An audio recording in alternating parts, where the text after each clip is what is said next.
How to add your house name on Google Maps. First of all, let's navigate and open Google Maps.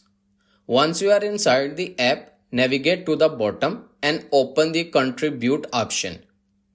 From this new page, find and select add place at the top of the screen.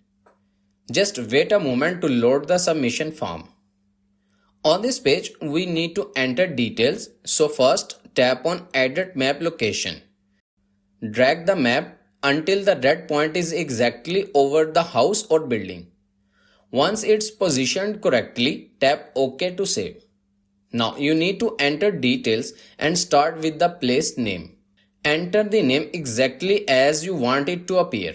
Next, you need to select a category. From the following categories, I will follow hotels and accommodations. Next, choose the appropriate option according to your need.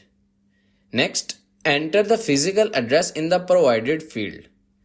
If you are adding a business, you can tap Add More Details to include operating hours, a contact number, or a website. Adding photos helps Google to verify and approve your request faster. Once done, tap on the Submit button.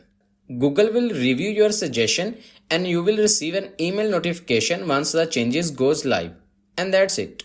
I hope this video is helpful for you. For more information, please subscribe our YouTube channel and thank you for watching.